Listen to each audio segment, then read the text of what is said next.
Welcome to The Explainer. I'm so thrilled you're joining us today because we're going to unpack a topic that, constantly dominates the headlines. Yet very few people actually know the full, fascinating story behind it. We're talking about the centuries-old history of the British national debt.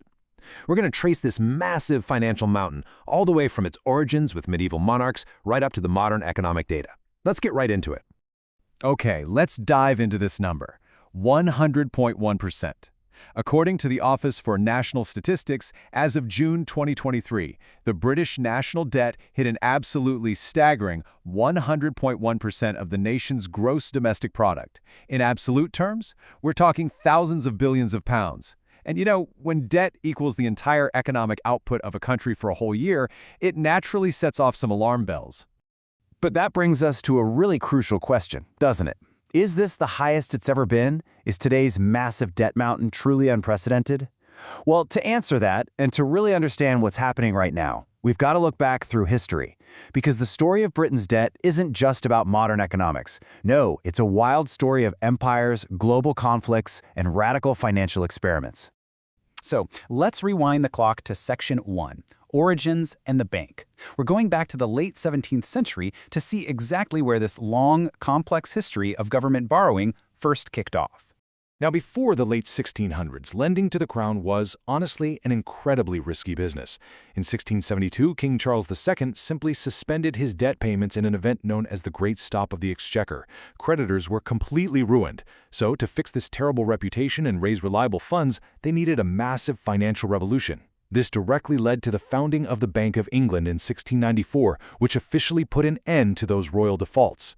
But hey, it wasn't exactly smooth sailing from there. By 1711, the government created the South Sea Company to take on the debt, and that famously resulted in the catastrophic South Sea Bubble of 1720, where shares skyrocketed to 10 times their value before violently crashing down.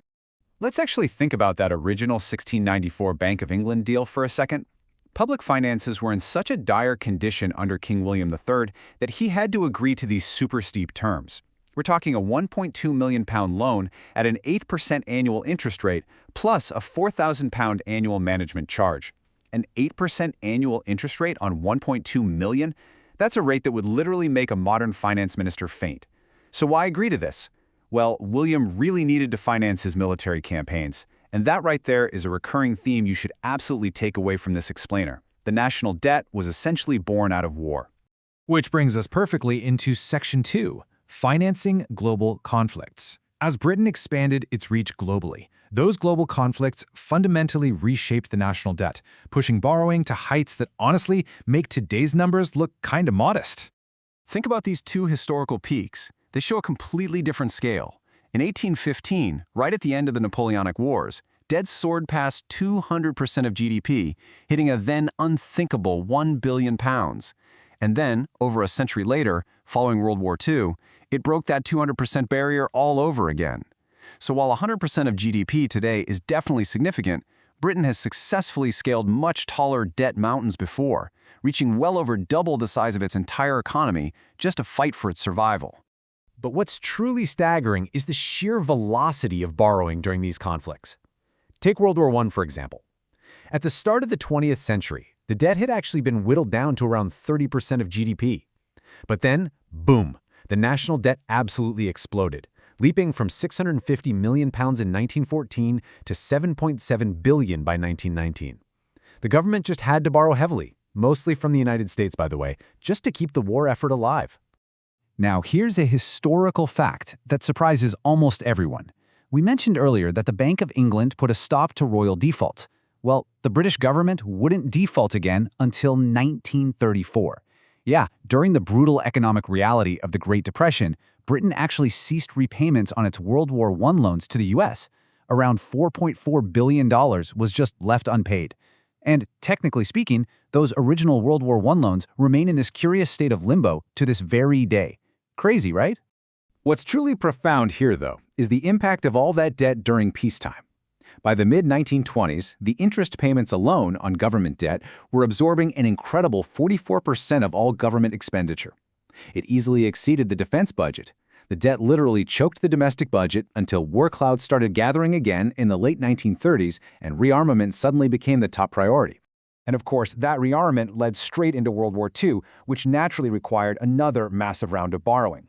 By the end of the Second World War, Britain had amassed an immense total debt of £21 billion. The whole nature of the debt had changed too. Roughly a third of annual GDP, about £3.4 billion, was owed directly to overseas creditors, predominantly the United States and Canada, secured via low-interest loans and the Lend-Lease program. And here is just a truly staggering historical fact for you. If you really want to understand how long it takes to recover from an over 200% of GDP debt peak, get this. It was agreed that the World War II debt would be paid off in 50 annual repayments, starting in 1950. Well, Britain did not make its final payment of over $100 million to the US and Canada until December 31, 2006. Think about that. It took over 60 years to fully settle the World War II tab with North America. Wow. All right, this brings us to Section 3, the late century crises.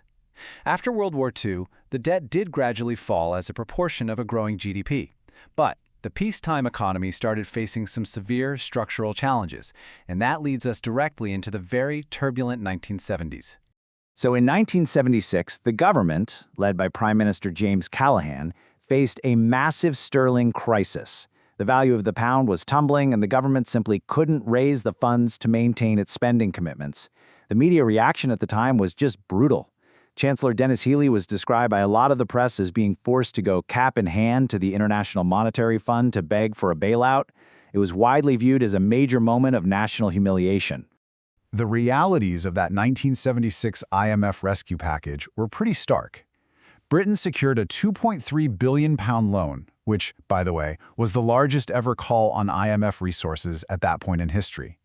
But, as we know, international bailouts come with some very strict conditions.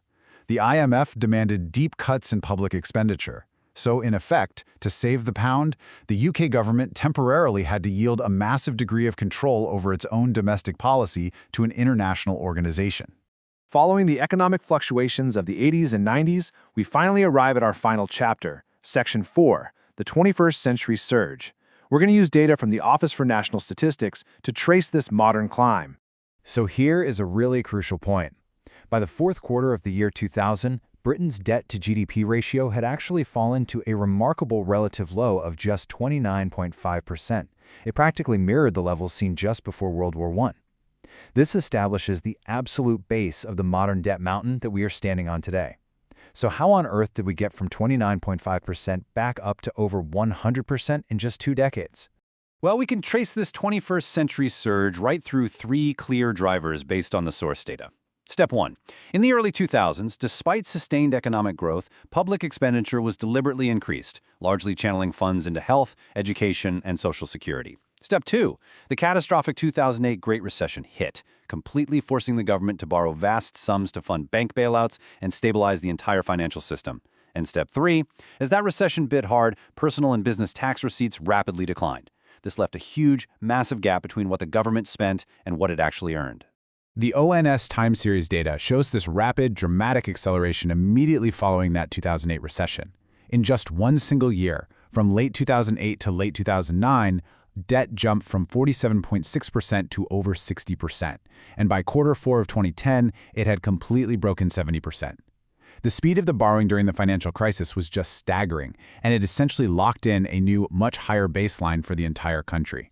And, just as the economy was finally adjusting to that new normal, global events forced yet another dramatic leap. In the first quarter of 2020, debt was sitting at 84.5%. But by the fourth quarter of that exact same year, the unprecedented cost of lockdowns, support schemes, and emergency healthcare pushed it all the way to 97.6%. This is that massive leap that brought the total right back up to the near 100% mark that we see today.